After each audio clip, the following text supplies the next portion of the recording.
नमस्कार मैत्रिणींनो, आपण आज आलोय भरारी महिला फाउंडेशनच्या इव्हेंटला आणि एक खूप युनिक असा स्टॉल भेटलेला आहे.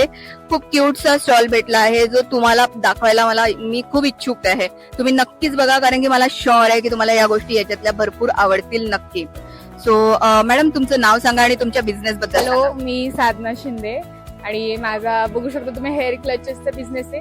मोस्टली कोरियन आहे, जे ट्रेंडिंग चालू आहे सध्या. ट्रेंडिंग म्हणण्यापेक्षा जे असे युनिक डिझाईन्स आहेत जे कधी आपण बघितले पण नाही सध्या तरी, असे डिझाईन्स माझ्याकडे तुम्हाला बघायला मिळतील आणि खूप असं बघितल्या क्षणी तुम्हाला आवडतील सुद्धा. असे क्यूटचे माझ्याकडे क्लचेस आहेत. आपले जे रेग्युलर क्लचेस आहेत त्याच रेंज मध्ये मॅडमनी इतके सुंदर डिझाईन्स बनवून ठेवले आहेत, तुम्ही बघू शकता. इतकं सुंदर जे सगळ्या आपल्या मुलींना रेग्युलर डेली मध्ये आणि फंक्शन्स मध्ये सुद्धा यूज होतील असे हे क्लचेस आहे. नक्की कॉन्टॅक्ट करा. खाली दिलेल्या नंबरवरती मॅडमचा इन्स्टा पेज पण आपण टॅग केलेला आहे. मॅडम होम डिलिव्हरी पण अवेलेबल करून देतील. तर नक्की या पण आपल्या स्टॉलला स्वतः सुंदर दिसण्यासाठी म्हणून नक्की सपोर्ट करा. थँक्यू.